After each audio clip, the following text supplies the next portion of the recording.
Saludos, familia en Cristo. Muy buenas tardes y bienvenidos al mejor podcast, el que está en el número 1 de la lista de iTunes. Noticias y buenas noticias. Bueno, como pastores no queremos mentir. Entonces podemos decir, estamos en los rankings de iTunes.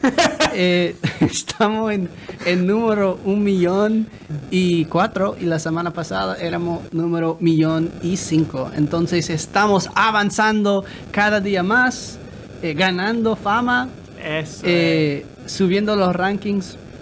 Pero la verdad es que tengo que admitir, aunque sea malo decirlo. Confesión de pastor.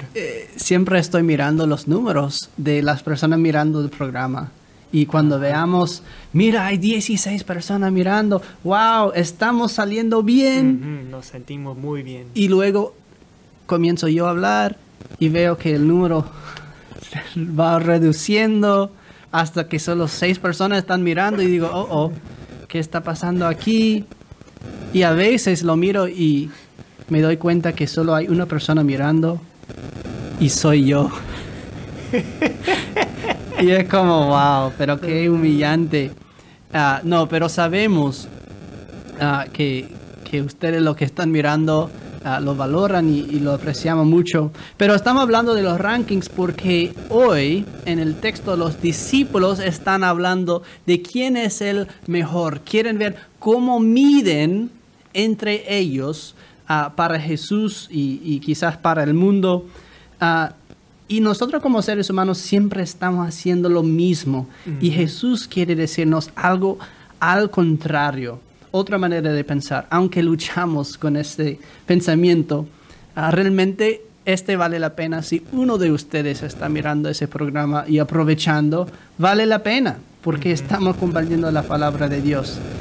Pero el parte humano quiere ver millones de personas, porque nosotros tenemos otro concepto de qué es ser mayor de lo que tiene Jesús.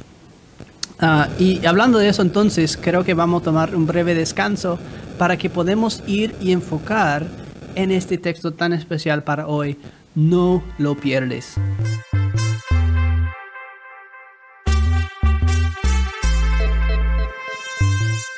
Bienvenido de nuevo a su podcast, Noticias y Buenas Noticias. Estamos ahora entonces con el texto San Marcos capítulo 9, versículos 33 a 37. Adelante.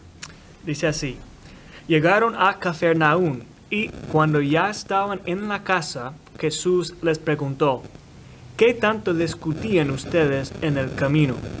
Ellos se quedaron callados, porque en el camino habían estado discutiendo quién de ellos era el más importante. Jesús se sentó, llamó a los 12 y les dijo: si alguno quiere ser el primero, deberá ser el último de todos y el servidor de todos. Luego puso a un niño en medio de ellos y tomándolo en sus brazos les dijo: el que recibe en mi nombre a un niño como este, me recibe a mí. Y el que me recibe a mí, no me recibe a mí, sino al que me envió. Ok, muchas gracias. Entonces, otra vez, el contexto, estamos al otro lado de la transfiguración, están volviendo ahora a su ciudad, el centro, el headquarters de su ministerio, Cafarnaúm. Y una de las cosas que me llamó la atención desde el inicio es este concepto de que están en la casa. El artículo aquí en el griego es importante. No es cualquier casa, es la casa en que han estado hospedados recientemente. Quiere decir, quizás Jesús mismo está alquilando esta casa. Y la imagen para mí de ser un discípulo en que has visto al Señor revelado en el monte, que está siguiendo a Dios mismo en la carne, y ahora visitar el apartamento de Dios. Llegas al apartamento de Dios, ¿verdad? Y él tiene que entrar su llave, ¿no? Y que no cabe bien y que siempre hay que Y ¿cómo él se quita llama? las sandalias, se pone cómodo ahí Ajá. en su casa. Tiene la maña para que cierre bien. Wow. Es fascinante ese contraste, ¿verdad? Y hay que recordar las casas en Cafarnaúm, como mencionábamos antes. No es que es una casa soltera en la calle, es que todo es pegado, ese es barrio. Ese es como un laberinto de personas, lleno de personas. Y parece que Jesús, que está quedando ahí, quizás con los discípulos también quedando en el mismo lugar, es conocido por las personas allá porque este niño no es un niño de la multitud en un sermón, es un niño de la casa. No es el niño de Jesús, obviamente Jesús no es casado, pero ese niño puede ver a Jesús como el tío Jesús, ¿verdad? Como uno de los de la casa, del vecindario inmediata. Y la imagen entonces aquí es aún más claro del contraste entre lo que los discípulos están buscando y lo que Jesús está enseñando. Entonces Jesús pregunta a los discípulos, ¿qué tanto discutían ustedes en el camino? Seguro que estaban hablando muy fuertemente de algo, y se puede ver la vergüenza. Ellos se quedaron callados. Conocen de lo que hablaban era ilícito en cierto sentido, porque en el camino habían estado discutiendo quién de ellos era el más importante. Comentario quizás sobre esa discusión de... Me hubiera quedado calladito también, ¿verdad? Sí. Porque acabo de escuchar a mi Señor, al Mesías prometido, ¿verdad? A quien yo amo mucho, anunciar su muerte y resurrección, ¿no? Y justo después, lo que más me importa a mí no es qué va a pasar con mi Señor, sino qué va a pasar conmigo, ¿no? Es una pregunta totalmente fuera de lugar. Entonces esa pregunta de Jesús sí me hubiera dado vergüenza. Y eso es lo más interesante, que Jesús no solamente los regaña, de hecho no los regaña por la pregunta. Él pudiera haber dicho, ese tipo de preguntas no se deben estar hablando. Jesús contesta la pregunta, y me marca aún más la diferencia entre lo que pasó en los versículos anteriores. Ellos tuvieron miedo de preguntarle a Jesús, y ahora Jesús está respondiendo hasta las preguntas que tienen vergüenza de admitir que están preguntando, ¿verdad? Jesús le da la respuesta a su pregunta tonta. ¿Quién es el mejor? Te voy a decir. Claro, te voy a enseñar. Si Jesús se sienta, toma asiento, que es la postura de enseñanza. Ajá. Claro, no es solo una respuesta durante una discusión, conversación, ¿no? Es algo más formal. Jesús toma el tiempo para enseñarle. Ok, les voy a enseñar. Les voy a decir cómo es. Sí, llamó a los 12, ¿verdad? Es como convocar la asamblea. Ese es el sermón. Y el sermón es tan sencillo. Si alguno quiere ser el primero, deberá ser el último de todos y el servidor de todos. ¿Ok? Luego puso a un niño en medio de ellos y tomándolo en sus brazos les dijo, el que recibe en mi nombre a un niño como este, me recibe a mí. Y el que me recibe a mí no me recibe a mí, sino al que me envió.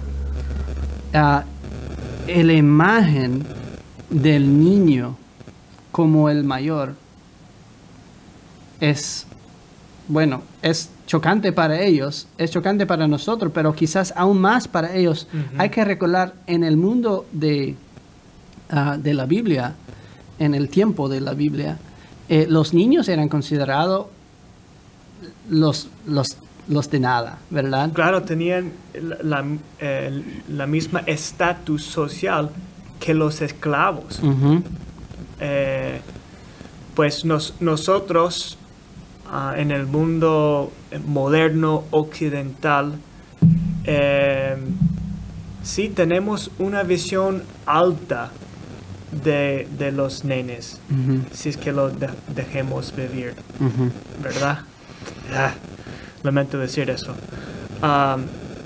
Pero lo vemos como un ejemplo de la inocencia o de los que sí no se han arruinado por la maldad, la corrupción, ¿verdad? Y ellos saben imaginar y creer lo que se les dice, ¿verdad? Pero en el mundo antiguo del cercano Oriente, pues ellos solo representan la dependencia. Ujú. No tiene mucho valor en la sociedad porque solo dependen de ti. Sí. Solo reciben. El grande en los tiempos antiguos era el patrón alto y poderoso, Ujú, ¿verdad? ujú. Un patrón que está dando a todos, que todos dependen de él. Y Jesús entonces le da la imagen opuesto, el que depende de todos. Y una de las cosas que mencioné en el episodio anterior, que es fascinante aquí, es la traducción de este dicho de Jesús: el Hijo del Hombre será entregado no a los poderes de este mundo, dice literalmente, a las manos de los hombres, ¿verdad? Que sería pasiva, que sería en las manos de los hombres, que ellos pueden hacer lo que quieren y lo que van a hacer es matarlo. Ahora, este niño está en esta misma posición. El En niño las está manos. en las manos de Jesús. Literalmente Jesús lo levanta, y el griego es mucho para hablar en el texto, pero básicamente la imagen es que toma el niño y lo pone sobre sus hombros, ¿verdad? Porque dice que lo para en medio en sus brazos. Y esa es una de las cosas que los traductores tienen problemas. Porque ¿cómo puede ser los dos? ¿Cómo los para y los mantiene en sus brazos? Bueno, poniéndolos sobre sus hombros. Está parado Interesante. encima de Jesús. Literalmente el nene es más alto que todos, incluyendo a Jesús, en la sala. Y los nenes encantan ese juego, ¿verdad? Por la misma razón, porque quieren ser más altos que papá. Quieren ser más altos que él. Y sentados sobre los hombros son. El más alto. Pero ¿cómo son? De manera pasiva. Solo es posible que alguien te levanta y te pone sobre los hombros si son más pequeñas, ¿verdad? Pues la imagen es totalmente pasiva, ¿verdad? Jesús, el Hijo del Hombre, será entregado a las manos. O sea, Jesús tiene que ser levantado por los mismos enemigos. Cuando Jesús es levantado en la cruz, es que tiene su momento mayor. Jesús se muestra el patrón, el dador del mundo Desde la cruz. desde la cruz. Y entonces Jesús está contestando no solamente la pregunta de quién sea el mayor, pero también el propósito de su muerte. Para que Jesús sea el mayor, él tiene que ser pasivo como el niño, levantado. Ahora, lo fascinante es que nosotros tenemos que ser como el niño. ¿En las manos de quién está el nene? No como el Hijo del Hombre en las manos de sus enemigos, sino en las manos de el Hijo del Hombre. Entonces, para ser grande en el reino de Dios, no es que uno es sirviendo a los demás, aunque eso es importante, obviamente Jesús lo dice. Es que uno sea dependiente de Jesús. Es que uno sea realmente en los brazos de Jesús, en las manos de Jesús. Y que dice, que uno deja de decir, depende de mí, yo soy el dador. Y comienza a recibir, ¿verdad? Fascinante. Si me permite, Sí. trae a la mente ese famoso parábola de la oveja perdida de Lucas 15, que nuestro Dios va tras la oveja que se ha perdido Ujú. y cuando lo encuentre lo pone gozosamente, dice el texto, Ujú. gozosamente lo pone en sus hombros. Ujú. Ahora, si Jesús no lo hubiera hecho, la oveja se queda ahí, porque la oveja no sabe qué hacer. Es totalmente dependiente de su Ujú. pastor, ¿no? Sí. Y si el pastor no la pone en sus hombros, si no lo agarra, pues esa oveja está totalmente muerto. Sí, tal cual. Es ser pasivo que uno llega a ser grande, ¿verdad? Es cuando uno, y como mencioné antes, el niño es alguien seguro que conoce a Jesús. Ujú. Y ese es el otro parte de la imagen. Jesús lo llama y viene corriendo. Y no tiene miedo de brincar y estar en los brazos de Jesús a que Jesús le carga, porque uno puede ser pasivo en los brazos de alguien en quien confías. Tú habías mencionado el episodio pasado el contraste entre el miedo y la fe.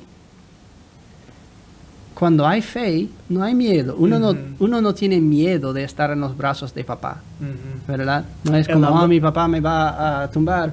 Porque uno conoce que papá nunca va a dejar que caigas, Claro. ¿verdad? Si quieres ser alto, más alto que los demás, solo lo puedes hacer estando en los hombros de tu Señor, que confías, que conoces y que no te va a soltar nunca. Y eso es lo que los discípulos que tienen miedo, compara, los discípulos tienen miedo de acercar a Jesús con su pregunta.